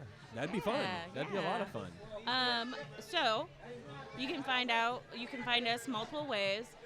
We're on Facebook, of course, facebook.com/IndyGPO. You can also find us on Twitter at IndyGPO. Find us on Instagram at Indy Girls Pine Out. We also have newsletter sign up, and that's kind of the easiest way to keep track of where we're going and what we're doing. So you can find that easily on our Facebook page. And you have a very strong following currently, don't you? Yeah, we do. That is awesome. That is so Yeah, good. Indianapolis is the first Girls Pine Out chapter. It was started in early 2010, and we now have over 100 chapters in about 40 states. Nice. That's amazing. amazing. So let me ask you this: how do you become a member of that? I mean, is there initiation? Do you have to? No. Do you have to drink so much on the first night? I mean, yes. Yes. There's a hazing ritual. No. So the cool thing about Girls Pine Out is because our whole mission is to continually be welcoming to women who are trying to get into craft beer, who love craft beer, is that there's no membership requirement. So anybody is welcome to come to our events. Nice. We have a whole lot going on right next to us right now. Sorry, I got distracted. Well, I'll have a little bit of transparency. I got to be honest. I was kind of, in my zone with my beer selection. Mm-hmm. My wife is the one that actually kind of got me trying different things. Awesome. So I know you're looking at me like, what's wrong with you? I know. I grew up in the country where Keystone Light was perfect. I know, right? Oh boy. I have changed my ways. I'm from Texas, so it's Lone Star Light. Lone Star Exactly. for me, Yeah. so. I grew up one day. Yep. That's kind of how it I works. realized that Guinness wasn't the only stout out there. Exactly. There you Exactly. Even though it is still pretty spectacular, just throwing it out. I'm It's still, down, I'm down. it's got its niche. Killian's isn't the only red. That's right. Exactly. Amanda, thank you so much for being on the show. Thank you for the judging you did, and you're yeah, I mean, welcome. I will. I- Anybody who wants me to judge beer or pizza, I'm always available for that. Can I throw this out there real quick? What's that? I know you know Redemption. Mm-hmm. Okay. Mm-hmm. There is a new saison being brewed there. Yeah. Just throwing that out there, and it may be a beer brewed by the Blind Pig Confessions. Oh, really? That's interesting. So Ding. please, Should I maybe be if you get a scared, chance- or is it going to be good? Well, it's pretty good. It's Okay. pretty good. It's a honey Okay. orange saison, so Okay. it's actually got a really good flavor, and we've had really good reviews on that one. So we were friends with Dan Gore at Redemption, so he's actually going to put it on tap for us. So it'll be a lot of fun. That's awesome. So please review it. All right. Be brutally honest, Okay. but be nice too. Okay. All right, Amanda. Thank you so much Thank for you coming for on. having me. All right. Cheers. All right, we are back once again at Pies and Pints. I've been waiting for this this next person to come on. Went by, and I had 2 stellar brews from this place. Joining us right now is Eric from Roundtown Brewery. Welcome to the show, Eric. Nice. Well, thank you. What is up? I liked it. You act like you were waiting for us. I was waiting for the invite all night long. Were you really? You came by. You were awesome. You're like, we really want you to come back. Every time I went to the bathroom, I was like, oh, you found another girl. You found another girl. That's cool. That's cool. Well, I mean, there's priorities, you know? You got to get to the big boys first. Exactly. We're brand new. We're No. I'm glad you liked our beer. Thank you. Hey, cheers, man. Cheers. This is fantastic. All right, so you brought us a couple samples, but before we get to those, tell us a little bit about Roundtown Brewery. Roundtown Brewery, we're brand new. Yeah. We've been about 4 months. Okay. It really comes down to Jerry Sutherland. He's been brewing professionally in the city for 20 plus years. Yeah. We're building around him. He makes really good beer. And so he makes the rest of us, we don't have to work so hard. We're working hard, but it makes our jobs easier. Absolutely. So we're making, we're not trying to be unique by making like the next great style. Right. We're trying to be unique by kind of perfecting the styles that we've already grown to know and love. Cool. And I think, honestly, like you've got the lager, you've got American Pale, you've got an Irish coffee. Now, granted, that's not that normal, but it is literally an Irish red with some local coffee. It's good. It's not crazy. It's just good. It is. The Vienna lager, that was made, that style was created centuries ago. Right. We just made a good version of it. A great version of it. The American Pale, I love East Coast style hoppy beers. I love West Coast style hoppy beers. I love Michigan style hoppy beers. But god damn it, we're in the Midwest. There's a good style made here in the Midwest, and we kind of feel like this is putting it back on the map. Yeah. So, tell me what you think. Dude, so we've already talked though. I had the Irish coffee, and I know I don't have it in front of me now. I do. It is awesome. Oh my gosh, totally awesome. It is so good. I love Irish anyway. I've kind of always been a huge fan. Adding that coffee to it, I'm a huge coffee guy. Dude, this is spot on. I mean, this is well balanced, delicious. Honestly, if I'm being honest, can I say honest one more fucking time? One more time, if you can just say it, just because I don't think we got it the first fucking 5 times. So we're allowed to say fuck. Good. Yeah. Yes. Oh, you can say whatever you want. This is the Irish coffee is probably one of my favorites tonight. Right, so thank you. I love this beer. I really do. gotta throw some credit out. So Okay. Liz Laughlin used to be the head brewer at the Rock Bottom up north. Oh, okay. I know she's not originally from this state, but I like to say that she's one of the best brewers that this state's ever produced. She got out of the beer business and she got into coffee. Mm-hmm. So she's got her own coffee roastery. It's Limelight. That's who we use. Oh, and we nice. worked hand in hand with her, and she really helped us with how we should implement the coffee into that beer. Really? She's been great, and we kind of feel like we're being unique. We're making a year-round coffee-infused beer. Love it. I See, now that makes absolutely love sense. You use a craft style coffee and a craft style beer, whereas I think a lot of places just grab What's on the shelf? some Folgers and be like, hey, now we've got a coffee. All right. Whereas this is a lot more, calculated and with a lot more passion. I'm gonna only disagree with you just because I don't want to. There's so many good breweries in the city that are using really good coffee roasteries, really good coffee. We're not the only one doing that. Yeah. We just happen to. We love Liz. We think she's great. We've worked with her to develop how we're gonna use it instead of just saying, "Give us this coffee," and then we implement it. Does that make sense? I definitely don't want to ever say because there's so much good coffee beer being made. And there's so many good coffee roasteries. We like the way we do it. Yeah. Now, I started out tonight with your all's Happy Face. Nice. That's pretty cool. I really dug it. It wasn't bland. I guess honestly is what I honestly sometimes associate those type of beers with. I'm like, it wasn't bland. Had a great flavor. It was full. It was the aroma too. I kind of started off. I got to look at everything. How does it smell? How does it taste? What does it feel like? It's not heavy. The flavors were there. The smell, the scent. You could enjoy it. Yeah. You can enjoy everything about it, and not find something that's, it was great, but if only this or if only that. No, I'm down. Happy Face. I'm a fan. Nice. I'm totally a fan. Thank you. And that's what I've got right now. This would be an all-night beer. Dude, right? You wouldn't have to change. Game night with that, totally done, man. I'm like, there are some beers after you have two, you've kind of had your fill. You're like, the flavor change. Let me try something. Yeah. This is an all-night beer. I would love this one. Yeah. Let me throw it back then. I mean, that's Jerry Sutherland. Like, his beers are drinkable and balanced. That's the end of the day.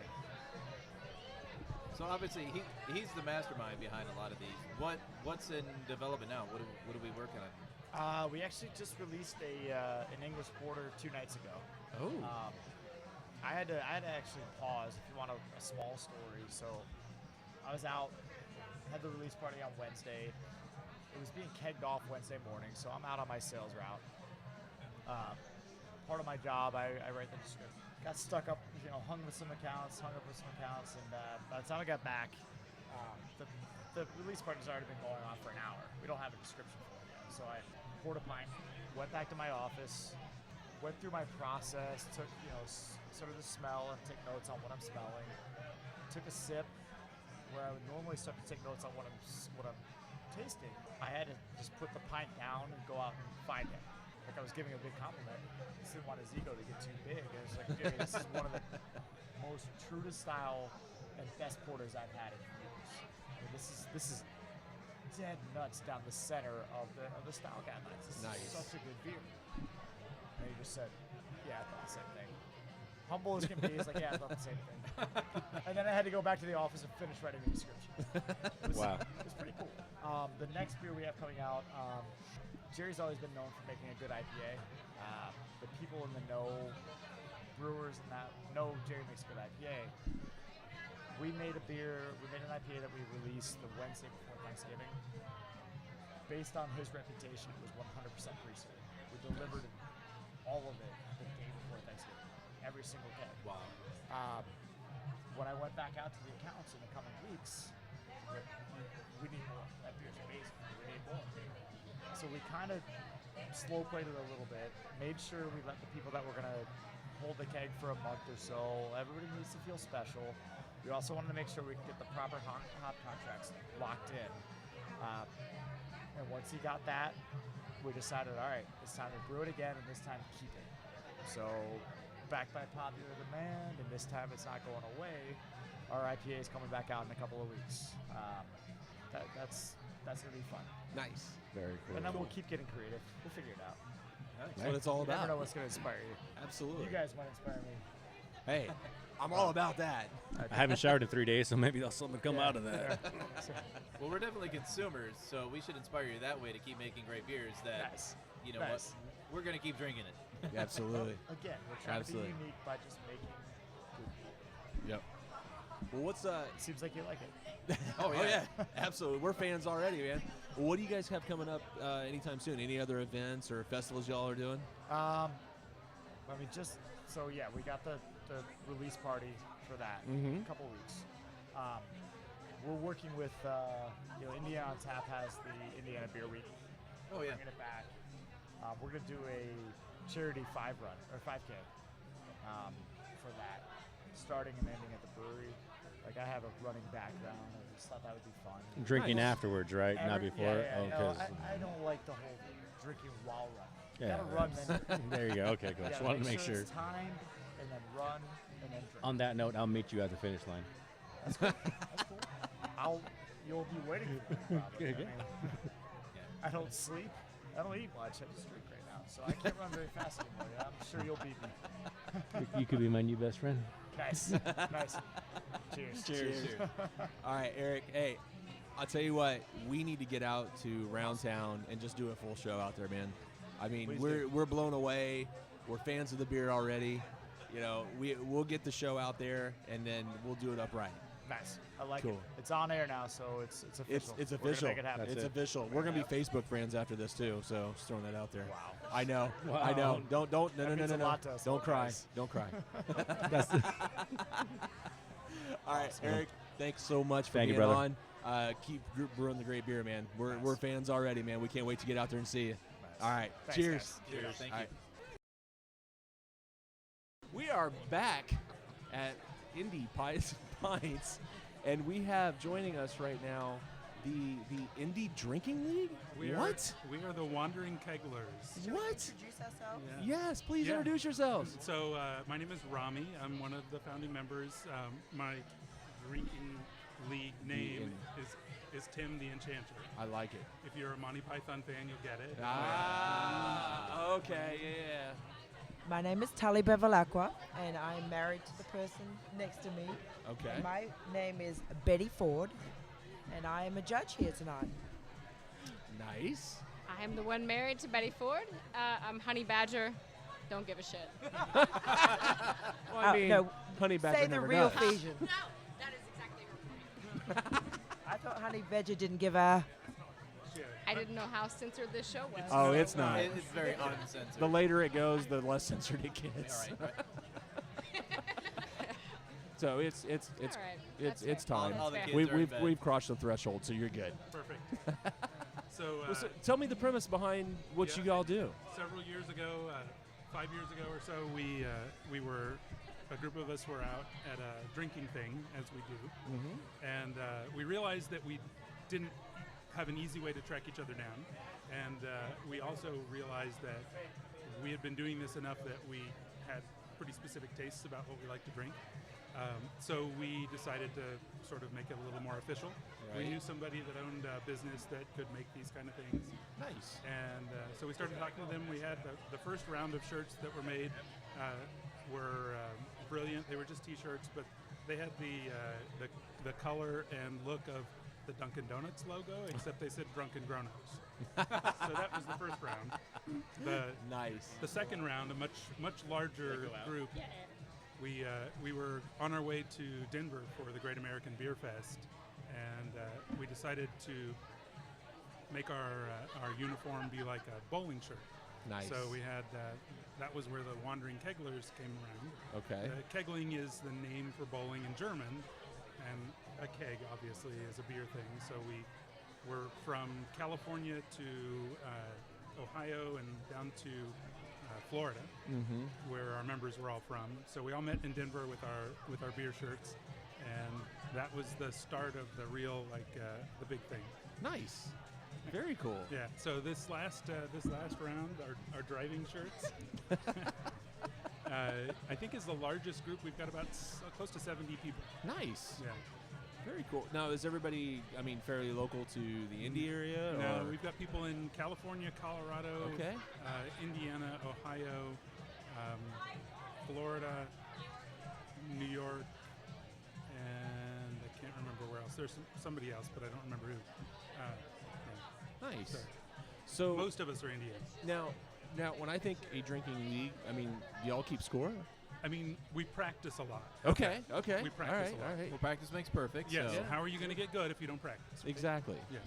So, do you have an end of the year tournament?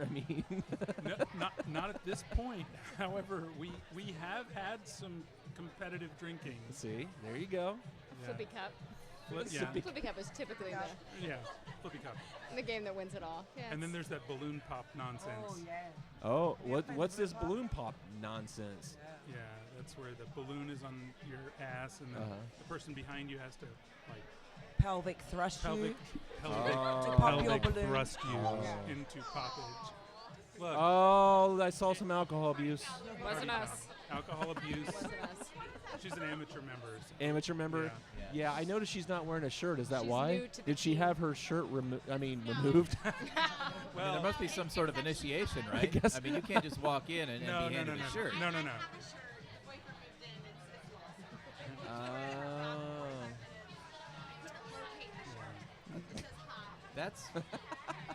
That's kind of probably a club violation, because looking at these shirts, right? If we can describe to you, they're a wonderful shade of blue. They're embroidered with names. Yeah. You've got some checkered flags around the collar area. We actually got all of the breweries that are Sweet Gem. Is on there with all of the. Let's talk about Gym 41. What makes this gym so fantastic? We're also a drinking league, so. We boot camp and then we drink. We boot camp to drink. So this is Tali Bevilacqua, former WNBA player, and her player number is 41. So well, that's business, interesting their because. business. Huh. So we drink a lot. Yeah. And then we work out a Then lot. you party. So it's a win-win on both ends. Well, obviously the training leads to better drinking, right? I mean, it's not just for show or for fun. Right. You actually have to be fit enough to really drink well. Yeah, you just can't be a big old fat guy and join the league and expect to do well. No. You can, but you're going to But be you can. amateur level. Amateur level. Yeah. Right. So is there milestones you hit to go from amateur to pro to? Yeah, what's the hierarchy? Is there rankings or? You know, I don't know that we've ever. I think it talked depends on if you can remember your Uber driver's home name. Yes, that. On the way home. Right, or where home is. We drink responsibly. I think the key to the shirts is, as somebody said earlier, did you see someone else like me? That's really Please it. help me find Please them. help me find them. That's really it. I don't know where my friends are. They look like me. Help. Yeah. Really, they look a lot like that's this. That's the real story. That was the premise behind the shirts. That's the real story. In general. It's easier to come back together as a group at the end of the night, or at least people can wheel you closer to if each other. found on the ground. Fair enough. Hey. Return to. She looks a lot like that guy. Drag me to my friends. That's exactly. really it. Yeah. Fair enough. So what do you guys have coming up in the near future? Well, there are obviously the spring and summer beer fests. Yep. We go to Whitestown. We like that one. Okay. Yeah. Have you been to? Has anyone done the Lebanon one? We haven't yet.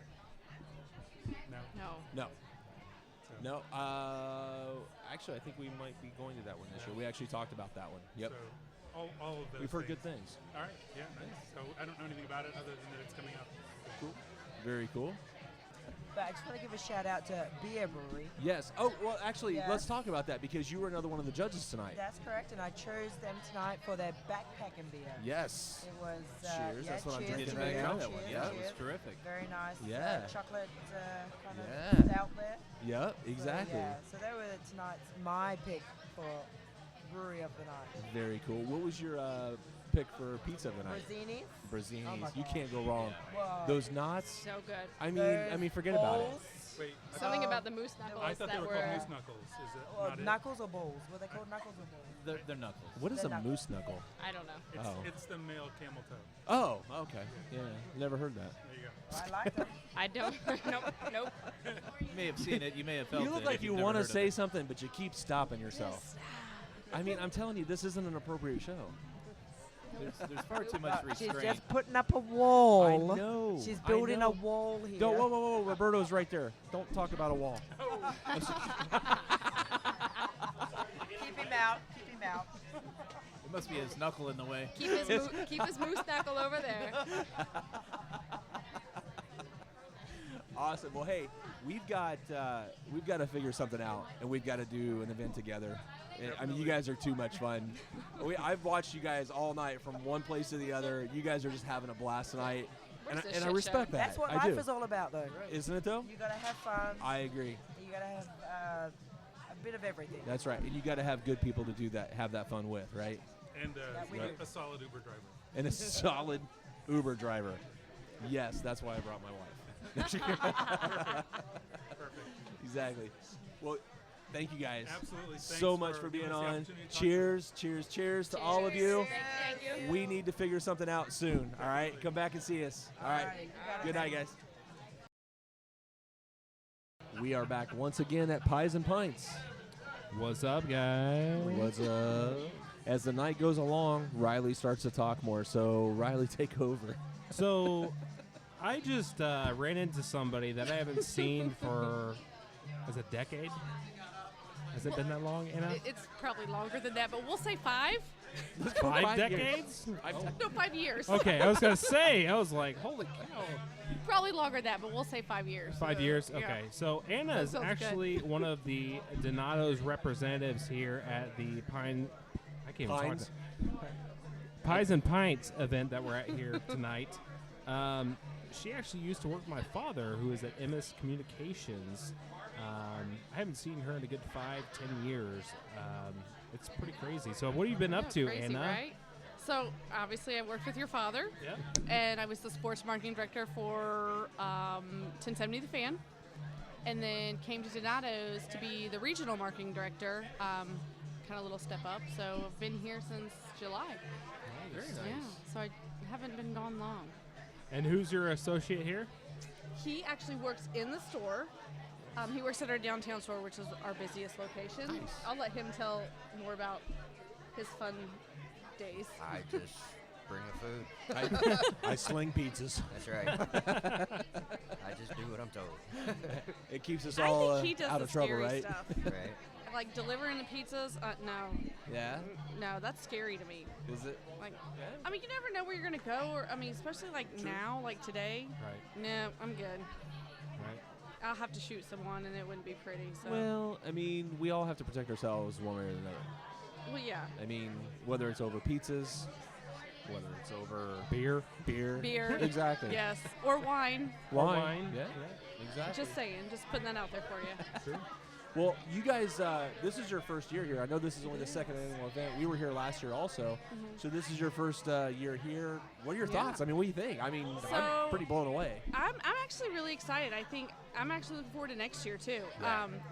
Just because like before I came here, like they didn't really do much of anything, and like we always go to like the Brewfest in January, and so I've tried to push them, and so this was our baby step, and we had our operations manager up here, and he was like, "Oh, cool. Wow, now I get what you're talking about. Like, see, we need to be at these more." Yeah.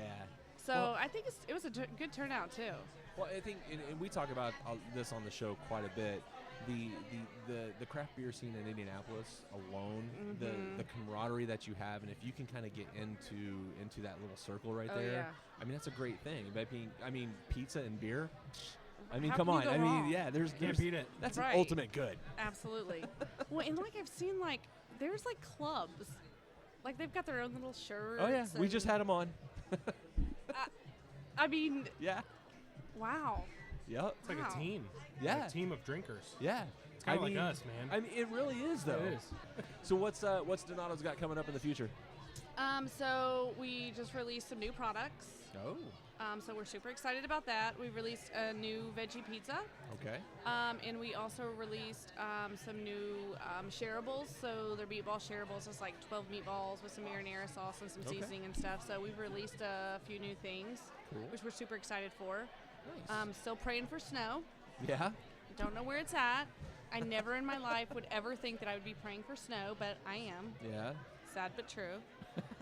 Because that's what our business is. I mean, you think about it, like kids are snow days, parents are calling in pizza. No one wants to drive in the snow. Right. Make somebody else endanger their life to bring someone else food. Yeah, pretty much. Yeah. I mean, that sounds like selfish America. It's but better. hey, that's It's fine. better than the eggs, milk, and bread, right? I guess, but I mean, still, hey, you could have my French life means more than toast. yours. Bring me a pizza. You I could mean, have.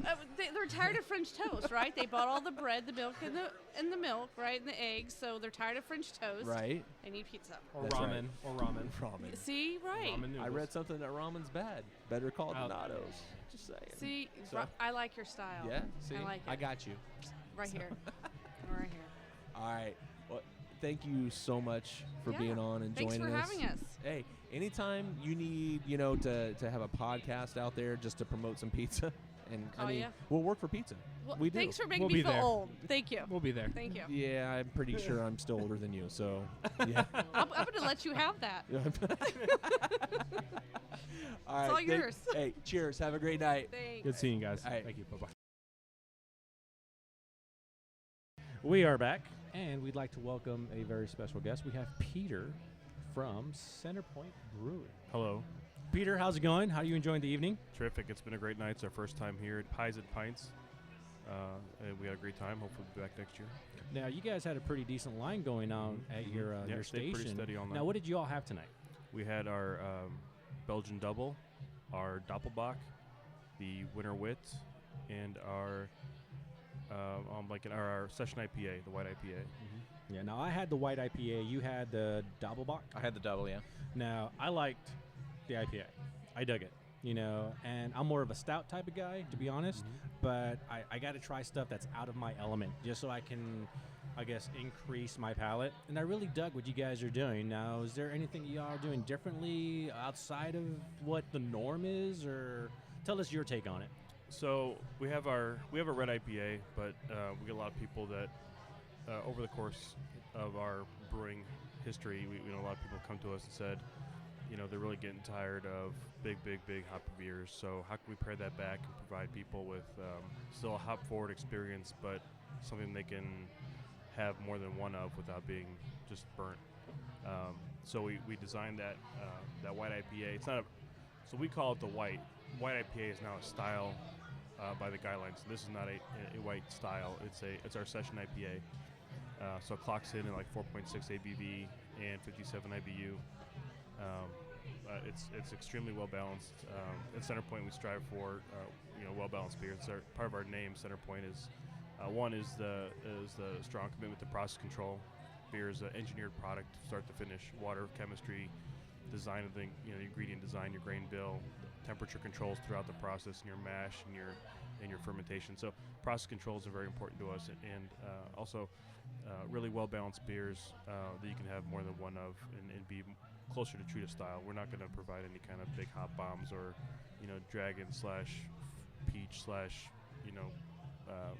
some kind of crazy, or not crazy, but people are making good beers, but compound ingredients. So tacking back to the white IPA, how can we provide a session IPA for a mass audience? And that's what we designed and came out to. And we were actually talking about that. I had mentioned prior to we even started recording that it's a beer you can't get tired of. Like, it wasn't so much that if you drink in one style of beer, you get tired of it. The flavor starts to get bland. Things blend. You're not getting the same fulfillment. And I noticed that with what you guys were going on, it was actually pretty good. I tried other beers in between, and as I kept coming back to your Centerpoint, I'm like, wow, this is really good. I'm not getting tired of it like I normally would with some beers. Now, most of them honestly are name brand beers, more of the larger brewing companies and stuff. But I like that some of the microbrewers are doing that, where they're very committed to the flavor over the long haul. Keeping the alcohol content at a reasonable amount where you can enjoy a couple without being, stupid, and you're not losing the flavor. That's a real big thing for me, because with Scott, we'll go on game nights, and we're playing 3, 4, 8-hour games, be it board games or whatever, and we want something that we can drink a lot of and enjoy it, and not be like, man, after hour 3, I'm like, fuck, I want something different. Yeah. We had some board gaming going on last Saturday at the brewery, and we get guys there for 12 hours, freaking pretty steady all night. So. See, now that's great, because you can make a great beer, but you also want to tie in the experience. I like hoppy beers. I like those hard ones, but they do have a really fast diminishing returns. Yep. After 1 or 2, you're just like, I'm kind of over that. So to get that hop experience, but not get burned out on it right away and be able to enjoy it all night, that's a great philosophy. It's a big testament to what you guys are doing. It's not easily done. The pigs are brewing their own stuff, and that's something they're trying to capture, but to be able to go out to say to you guys, Centerpoint, and be like, hey, you know what, they've done it, they've kind of caught it, it's right there, just on the border of being perfection. As far as that aspect goes, that says a lot, because you got guys, I don't want to say power drinkers, but they like to drink, and they want to go the long haul. Day drinking has been such a big thing nowadays. Sunday fun day, you start earlier in the day. You can't drink all day if you don't start in the morning. Exactly. You can't do that. And even without football, you need something. Oh, look at you! You're awesome. I didn't get anything. That's cool. Oh, thank you very much, man. What am I drinking here? Oh, okay. That's the white. This is the white. Okay. So what's coming up for Centerpoint? You guys, what are you guys working on now? What's coming for spring or summer? The springs are going to start here real soon. We'll have the dry Irish stout that's going to start right before St. Patty's Day. So it's going to be 3.6%, but it's going to be that big dry Irish stout flavor. Going to be great for drinking St. Patty's Day all day. We also have a Berliner Weiss that we're gonna kettle sour Berliner Weiss. That should be ready 6 weeks, I think. We're out on that. And then I think we're going to kick around an amber. I'm not sure what the fourth. We'll carry 4 spring seasonals. We'll kick around a Radler, maybe a Shandy. We'll see. Whatever. If there's time. Whatever's working on. That's cool. Now, a little bit backstory. Where are you guys from? What brought you into the microbrewing industry? So John Robinson, who just joined us on the mic. Hi. Hey, John. So John was backstory. John and I are both engineers by degree. John has a mechanical engineering degree, and I have a chemical engineering degree. We're both in the construction business, I would say. We've been building and designing food factories and pharmaceutical factories for a long time. And John was homebrewing, and I said, I got to try this homebrewing stuff. And that was probably 6-7 years ago. Really dug it. It was a lot of fun. Same time, I was thinking, I really want to start my own business. Got a lot of great experience.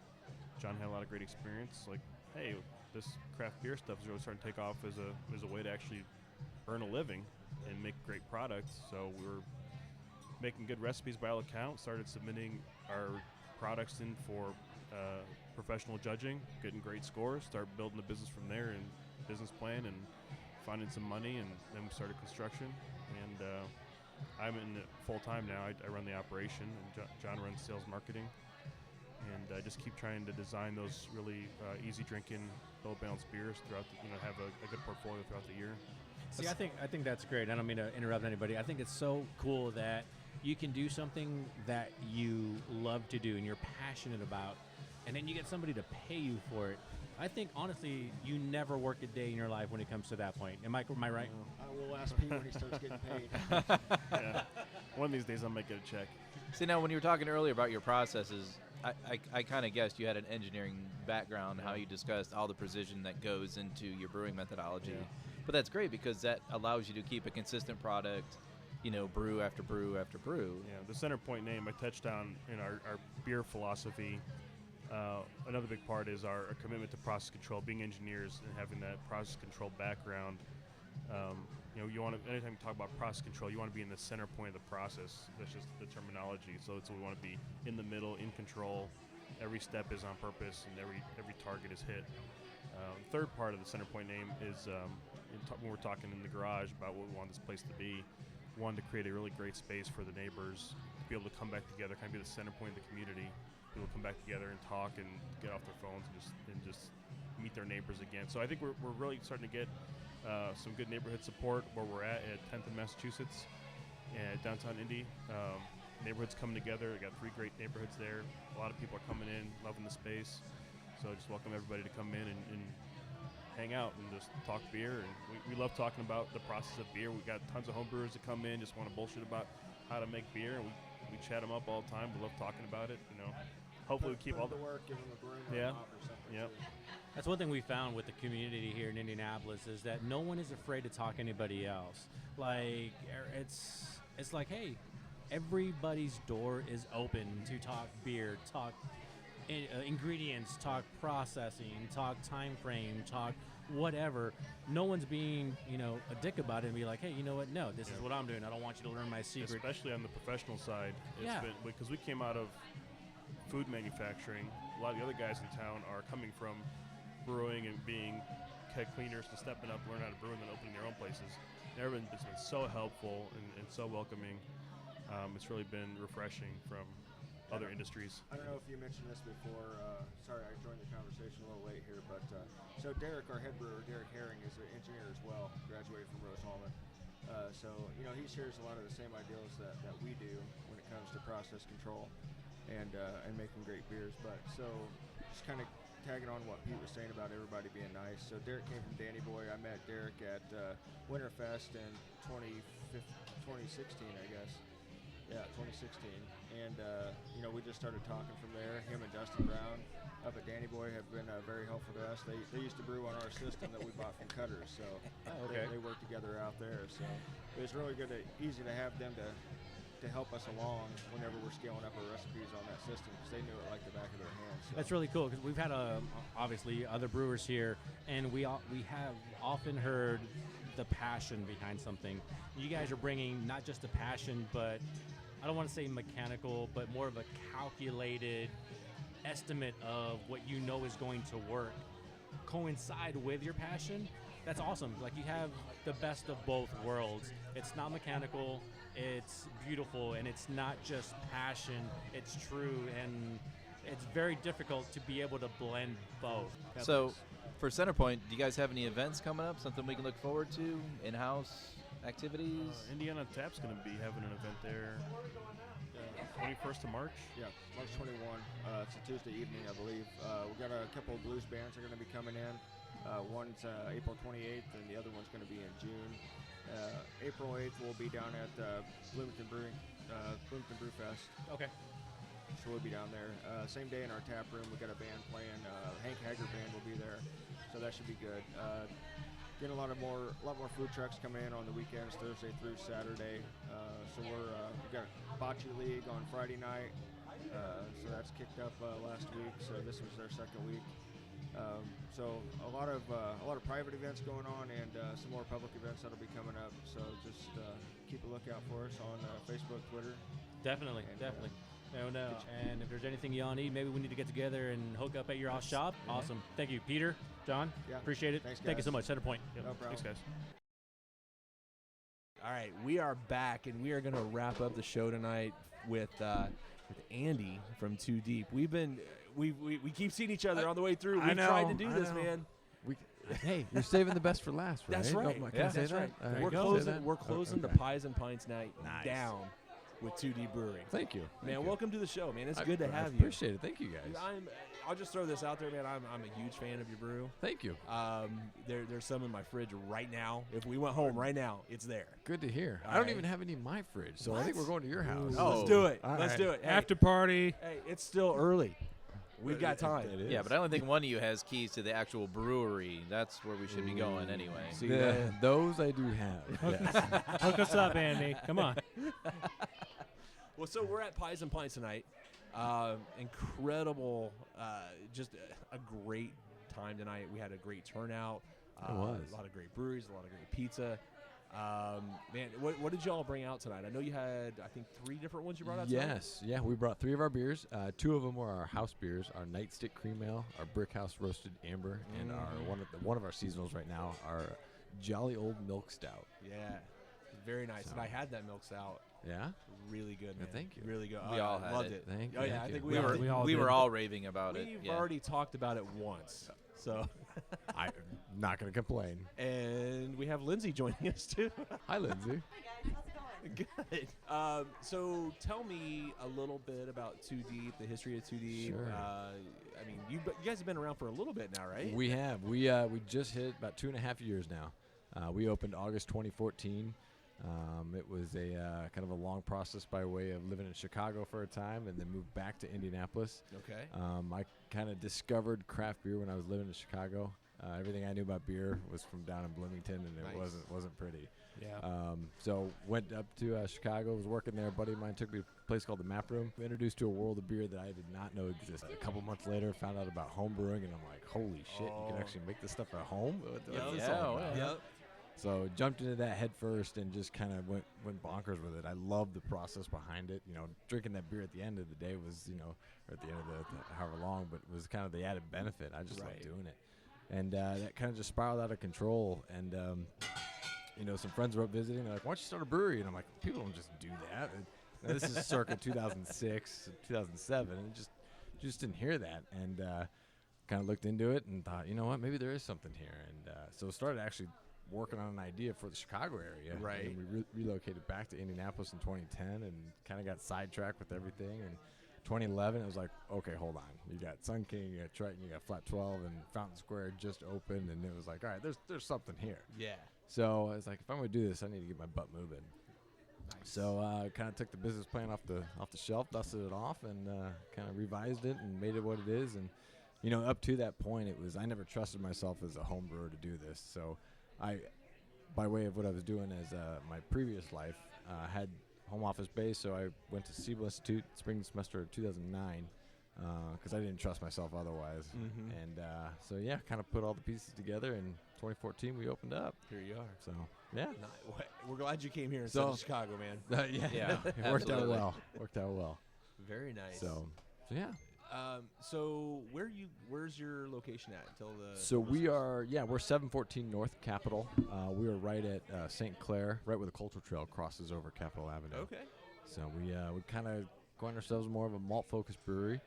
We love our hoppy stuff just as much as the next guy, but even the IPA that we do year round, we put good malt balance to it, so it's not going to rip your palate out. Exactly. But we've got a huge love of German beers. We try to have some German beers on all the time. It's kind of tough, I'm not going to lie.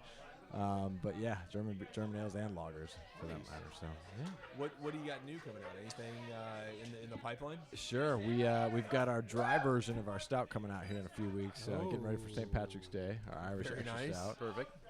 We've got a few different variations. We've got a 2016 barrel age version of that coming out. We've got a few different casks that we're going to be doing for St. Patrick's Day. So we've got some crazy stuff lined up. So. I might have a new place I'm going to need to come on St. Patrick's Day. Yeah, we like that. We're doing kegs and eggs on and St. Patrick's Day. Kegs and eggs. We're going to open up at 10 a.m. So nice. Have some hoops on the screen and have some beers on tap. That time of year, right? Exactly. Very nice. So very cool. What other festivals you guys got coming up that you'll be representing at? So we've got Bloomington coming up here the first week of April. Okay. I'm trying to think if we got anything in March outside of St. Patrick's Day. I need to check with the schedule master. Fortunately, I can't keep it all straight. But yeah. I mean, we're kind of getting into that festival season right now. There's something every weekend. Yes. April is loaded already, so I'm hoping March we kind of ease into it. We're actually doing a special brew with Liberation Roasting. Okay. We're doing a beer for Water for Empowerment, which is a charitable organization that EnviroForensics is working with. That's cool. So we're making a coffee porter for them for their charity fundraiser on the 18th. So that week of St. Patty's is going to be packed. Very cool. Now, are you going to can that, or is that just at the It'll be brewery? Just at the brewery in the tap room. Okay. Yeah. Very cool. So, man, you guys got a lot going on. There's a few things going on. Keep a little busy. It does. So that's great though, to keep grounded a little bit though, and give back while you're continue building your business and all that, and doing a charity event. You know, and not just being selfish and reaping all the rewards, but giving back a little bit along the way. That's really a testament to Indiana, and we're glad you're here instead of Chicago just for that reason alone. Exactly, and that's I mean, and I've mentioned this a couple times, and I don't mean to beat a dead horse, but I mean, there's just something about the indie craft beer scene, man. I mean, there's such camaraderie. It's not a big competition between each other. You have so many different people doing collabs together, and it's just. I mean, there's something special here. There really is, and it's cool to be a part of that. On our side of it, we've done our home brewing and stuff like that. We're not there yet, but it's cool to be a part of this, man. It's just cool to talk to everybody, and everybody always shouts out to somebody else that they've done something with and who they've worked with in the past, and it's just a cool scene. No, you're spot on, and I've been to some of the other markets, and it just there's camaraderie, but it's not the same. Right. And I don't know how to describe it. But for something about Indianapolis and the surrounding area, even the state overall, we can call up Carson's. Hey, what are you doing about this?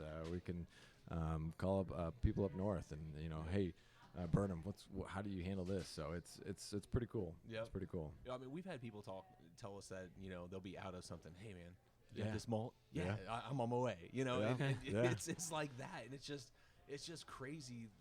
Because I mean, you're competitors, but you're not. We're all in this together, yeah, man. It's the coolest thing I've ever seen, man. It really is, and it's cool, that you're on here talking about these other people and the things you all these other breweries were opening up, and you're like, I want to be a part of this, and that's really cool. Yeah, but if John Lang ever says anything to you, he's full of shit. Full of shit. Don't trust him. Don't listen to anything. John Lang, he's good. full of shit. Got it. Yeah. I hope he's listening. Oh, he will. I hope he is too. All right. Anything else you got coming up that we need to know about beforehand? No, we're just looking forward to getting through March here. Start the festival season really big and strong in April, and we got some. Like I said, we've got our dry extra stout coming out in March. We've got our Maibach that'll be hitting this spring. So we got a lot of fun stuff happening. Lots of stuff. It sounds like it, man. Hey, can we come out and do a show? Dude, love to. Dude, yes. that'd be awesome. Come hang out at the tap room. Absolutely. Serious. We'll just do a full show of this, man. I think we'd have a blast. St. Patty's Day. Yep. Let's do it. Yeah. You might see some rare form going on that day. That may be one of those after-hours shows. But also a big selling point, too. It would Exactly. be. Yeah, true. Exactly. True. No, we'd love to have you guys out. Dude, we would have a blast. We'd have a good time. I'll make sure I talk to the A-team. The D team. Yeah, the B team is on air tonight, so we'll send the big dogs. Sounds good. Nah, we'll take you guys. All right, cool. Cool. Let them stay They can home. stay home. I Yeah, like that's it. fine. I like it. Yeah, just we'll give you a card when you email us. Just just request the B team. Exactly. And B team only. Exactly. There you go. Andy, dude, thanks for being on, man. No, I appreciate you guys. Hey, Thank man, you. thanks for being here tonight, man. Great This cause. was fun. This was awesome. A blast, man. You guys, this is your first year here, though, right? It is. Yes. Yeah. Yes. We had Very a cool. schedule conflict last year that we couldn't come, so cool. I was excited. I am beyond stuffed with pizza right now. Oh my gosh. So, Yeah. The Brazzini, dude, those garlic balls, whatever those. The called. knuckles. Nuggets. The knuckles. That's just the not knuckles, right. Whatever the knuckles. You just don't do that. Oh my gosh. But I mean, pizza and beer, really? I know. Yeah. Slam dunk. Exactly. You can't beat it. Yeah. I was trying to find one of the employees to go with me, and then they're like, well, what is it? And I go, well, it's pizza and beer. And then all their hands go up. I'm like, oh, yeah. See, now I see how it is. Exactly. And here's the bad thing. I just realized this. We didn't get Brazzini's on again. They were like all excited to be on. Fail. We're going to have to go do a show there, too. Hey, they can come out St. Patty's Day to 2 Deep. Oh. There you go. Yeah. There you go. 2 Deep, Brazzini's, Well, Blind I Pigs. should mention, so we are building out the kitchens. Don't tell them that. I won't say All right. But Pie Indy, which is a food truck right now, we should be going live with the kitchen on St. Patrick's Day. Ooh. So That's knocking on a little very wood nice. here. It'll be tight. It'll be tight. But That's we cool. hope to get there. That's So. very cool. All right. Well, I think Cool. this is going to wrap it up for the night, guys. What an awesome night. Awesome night. I had a blast. Yeah, it was fun. Some great beer, some great pizza. We had Roberto on, and anytime you can get Roberto on, what kind of cat are you again? What was that? It's a Latin cat of Latin descent. The Latin cat of Latin descent. How does that cat sound? It's like meow, only meow. Oh, yeah, exactly. So he's Japanese. All right. Hey, thanks once again to Arts and Learning Center. Thanks to Pies and Pints for having us out. Great night, guys. Thanks for filling in for the Memphis guys. Thank you, Riley. Yeah, Riley. Awesome guys. Hooty hoo. Scott. Thank you, Guys, Scott. thank you for Thank being you for on. the opportunity. Andy, thank you for closing Thank out you. the show Hey, with this us. is awesome. In 2D. I like It's awesome, man. Thank you. Yeah. What a great You guys way to are end the show, kicking man. some ass. Thanks. Hey, cheers. Cheers, guys.